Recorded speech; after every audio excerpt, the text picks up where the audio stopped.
Lakers sooner than we thought. Announced yesterday, LeBron tested negative for COVID twice over a 24-hour period, so all clear to return to action tonight at Crypto.com Arena. Rolls off the tongue, said no one ever, when the Lakers face the Clippers. Broussard, Lakers have been every bit of mediocre without LeBron this season. Are they back to being the team to beat in the West with LeBron back? Great to see LeBron back, but no. All right, in the preseason, I said this. If you give me the choice of the Lakers or the field in the West, I'm going with the field. But if you force me to pick one team preseason, I would have picked the Lakers. But here's the thing.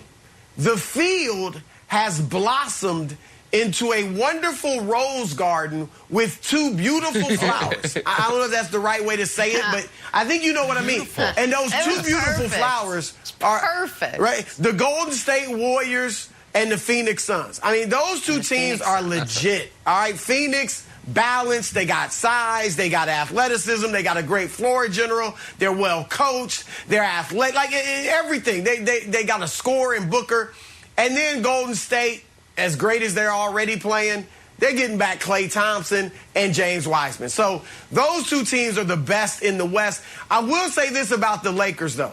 They are not like Denver, Portland, the Clippers without Kawhi, Nick, any of those teams, Dallas, that, you know, have a sexy star or two, but absolutely no hope of getting out of the West. The Lakers do have hope, all right? They're below those two teams I mentioned, but they do have, like, hope just because you got LeBron James and you've got Anthony Davis in his prime. And I would say Russell Westbrook, honestly, has fit in better than expected, especially over the last, couple of weeks.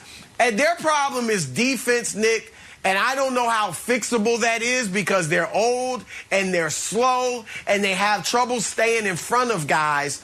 And offensively, LeBron's shooting too many threes. We'll see if he takes that down. But I give them a little chance because of LeBron and AD. But no, they are not close to being the favorites. It's Phoenix and Golden State. So you keyed on their biggest issue, which is they have no one to defend the point of attack. Caruso's gone, KCP's gone, Kuzma, for all his warts, he's gone. Like, they got rid of all their wing defenders. So that's been a problem, obviously. However, I think something very funny, dare I even say fishy, has been going on with the Lakers' perception. Goodness. And it is wild's this. At the beginning of the year, people were not concerned enough. I started sounding the alarm after game one, even though they were my pick to win the title. And now I feel like the concern has gone too far to, they can't compete with the Suns and Warriors. Right now, they don't deserve to be considered the favorite. But I do think they deserve to be considered the biggest threat to Phoenix, bigger than even Golden State. Ooh, because I feel like we know, if LeBron's out there, we know what we're getting from him. And we know what the best version of Anthony Davis looks like. The question is, can he tap back into it? The biggest issue for the Lakers thus far this season has been two things, both of which might be fixed. One was LeBron's lack of availability. Well, he was going to miss 10 days with COVID thing. We find out it's reportedly a false positive, so now he's back today. And the other is Vogel's insistence on coaching with his eyes closed and playing these massive lineups, most notably DeAndre Jordan, who Steve Nash, who no one has ever accused of being a brilliant coach, he figured out you can't play DeAndre Jordan 6 months ago. And Vogel, the reports are as of yesterday, they're going to Dwight and they're only going to play one center.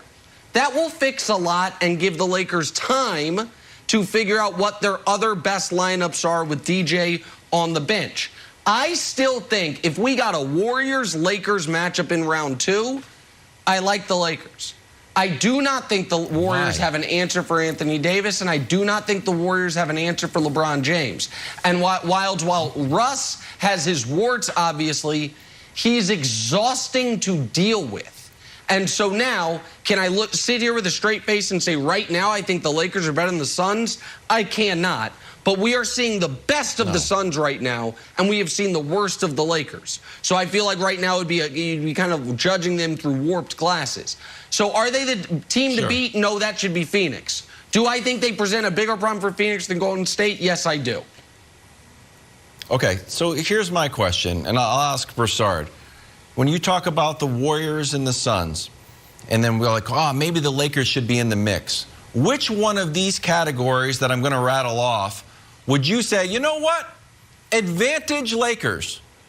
Offense. No, Lakers are 23rd in offense. Defense. No, even though they hung their hat on defense, they are 15th in defense. Roster construction. No, I give that to Suns, Warriors. Chemistry. Just overall feel of the team. Nope, still Suns and Warriors. How about coaching?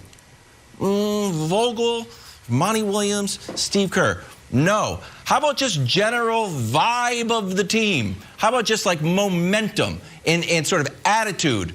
Nope, I would still give that to Warriors and Suns.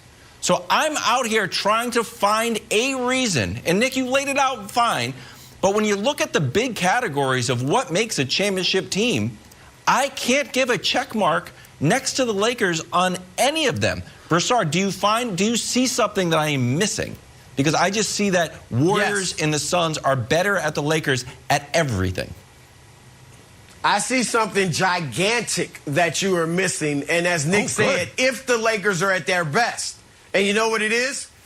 Whether they play Phoenix or Golden State, 2 of the 3 best players play for the Lakers. That's huge in basketball. Yes. Only 5 are out there. 2 of the 3, if the Lakers are at their best, if Anthony Davis gets back to what he was 2 years ago, if LeBron James, look, LeBron obviously is still great, but Nick, this is my concern with LeBron. Obviously, he's putting up big numbers still, but he doesn't dominate and control games consistently the way he always has. All right, the numbers look great, but he's not controlling the action. Right. Now, is that age, injury? I think it's more that, but could it be that he's not on the ball like he used to be? Right? He's not dominating the basketball where he can control the tempo for both teams and all of that like he used to be. So I'm not sure if that's it or not, but even though he puts up, he'll have a 27-point game, he's not dominating it the way he used. I think part of it, too, is he's shooting too many threes. He's 11th in the league in threes attempted. He needs to cut that down.